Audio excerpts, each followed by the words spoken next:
नमस्कार दोस्तों, आज के हमारे इस वीडियो में हम आपके लिए करवा चौथ व्रत की संपूर्ण कथा लेकर आए हैं। बहुत समय पहले की बात है। किसी साहूकार के 7 बेटे थे और उनकी एक बहन करवा थी। सभी सातों भाई अपनी बहन से बहुत प्यार करते थे, यहाँ तक कि पहले उसे खाना खिलाते, फिर स्वयं खाना खाया करते थे।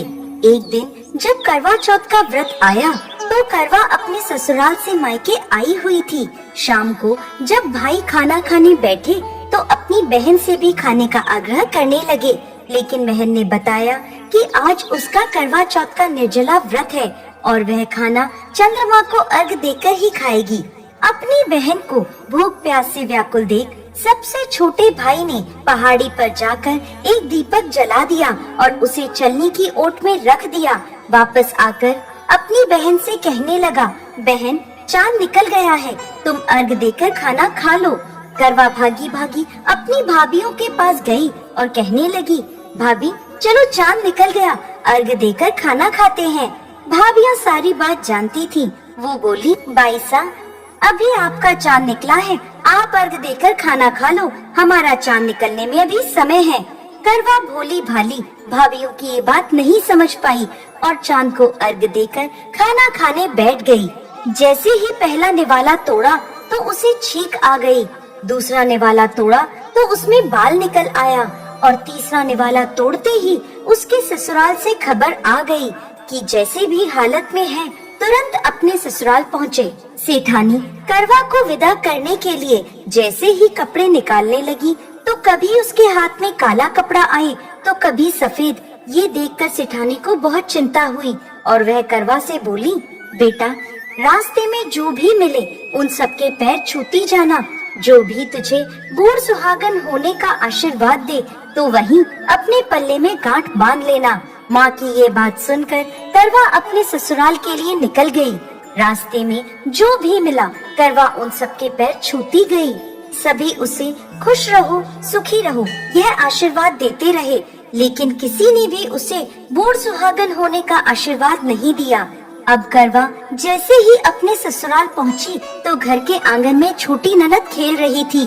करवा ने जैसे ही ननद के पैर छुए तो वो बोली, खुश रहो सुखी रहो बूढ़ सुहागन हो, दूधो नहाओ पूतो फलो। छोटी ननद के ऐसा आशीर्वाद देते ही करवा ने अपने पल्ले पर गांठ बांध ली। जैसे ही वो अंदर गई तो देखती है आंगन में उसके पति का शव रखा था और उसे ले जाने की तैयारी की जा रही थी। यह देखते ही करवा रोने लगी, विलाप करने लगी और कहने लगी, मैं इन्हें कहीं नहीं ले जाने दूंगी, इन्हें कहीं मत लेके जाओ। जब कोई भी उसकी बात नहीं माना तो वो बोली, मैं भी इनके साथ चलूंगी। सभी ने विचार किया कि साथ में ले चलते हैं इसको। सभी के साथ करवा शमशान घाट पहुंच गई। जब पति के अंतिम संस्कार का समय हुआ तो वह बोली, मैं इन्हें नहीं जलाने दूंगी। सब कहने लगे, पहले तो अपने पति को खा गई, अब उसकी मिट्टी भी खराब कर रही है, लेकिन करवा ने किसी की एक ना सुनी। सभी लोगों ने आपस में विचार विमर्श किया और उसको शमशान में ही एक झोपड़ी डलवा दी। उस झोपड़ी में करवा अपने पति को लेकर रहने लगी। अब करवा सुबह शाम अपने पति की साफ सफाई करती और उसके पास बैठी रहती थी। सुबह शाम छोटी ननद आकर उसे खाना पानी दे जाया करती थी। अब वह हर महीने की चौथ का व्रत करने लगी। व्रत करती, चंद्रमा को अर्घ देती और जब पूजा करने बैठती तो चौथ माता प्रकट होकर कहती, करवो ले घड़ी बुखारी करवो ले, भाइयों की प्यारी करवो ले। तो करवा उनसे अपना सुहाग मांगने लगती। हर महीने की चौथ माता उससे कहती, तेरा सुहाग हमने नहीं, सबसे बड़ी चौथ माता ने लिया है, उनसे अपना सुहाग मांगना। ऐसे करते करते अश्विन की चौथ आई तो करवा उनसे कहने लगी, माता मैं 12 महीने से यहाँ बैठी चौथ का व्रत कर रही हूँ, अब तो मुझे मेरा सुहाग वापस लौटा दे। तब अश्विन की चौथ माता करवा से कहने लगी, तेरा सुहाग हम नहीं लौटा सकते, तुझसे बड़ी कार्तिक की चौथ माता नाराज है। यदि तू अपने पति के प्राण वापस चाहती है तो उनके पैर पकड़ लेना और उनके पैर छोड़ना मत। 16 श्रृंगार का सारा सामान तैयार रखना। ऐसा कहकर चौथ माता अंतर्ध्यान हो गयी। जब कार्तिक की बड़ी चौथ आई तो करवा ने अपनी छोटी ननद से 16 श्रृंगार का सुहाग का सारा सामान मंगवाया। जब ननद ने जाकर माँ को यह बात बताई तो सास बोली, पागल हो गई है, जो मांगती है दे आओ। छोटी ननद सुहाग का सारा सामान लाकर करवा को दे देती है। अब वह करवा चौथ का व्रत रखती है, चंद्रमा को अर्घ देती है और जैसे ही जोत करी तो चौथ माता उसके सामने प्रकट हुई और कहने लगी, करवो ले, घड़ी बुखारी करवो ले, 7 भाइयों की प्यारी करवो ले, दिन में चांद उगाने वाली करवो ले। तब उसने उनके पैर पकड़ लिए और बोली, माँ मेरा सुहाग मुझे वापस लौटाओ। ये सुन चौथ माता बोली, अरे तू तो बहुत भूखी है, 7 भाइयों की प्यारी है, तुझे सुहाग का क्या काम।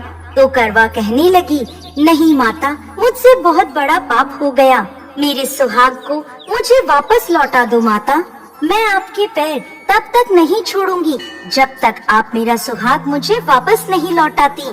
यह सुनकर चौथ माता ने करवा से एक एक कर सुहाग का सारा सामान मांगा और करवा उन्हें सारा सुहाग का सामान एक एक कर देती गई। तब चौथ माता उससे कहने लगी, तुझे जरूर व्रत करने की सारी विधि सब बात कोई समझा के गया है। तो करवा कहने लगी, माता मुझे तो हालात ने सब कुछ समझा दिया है, आप बस मेरा सुहाग मुझे वापस लौटा दें। तब चौथ माता ने अपनी आँखों से काजल निकाला, उंगलियों से मेहंदी और मांग से सिंदूर निकालकर उसे करवे में घोल दिया और उस जल से उसके पति को छींटा लगाया। छींटा लगते ही उसका पति जीवित हो गया।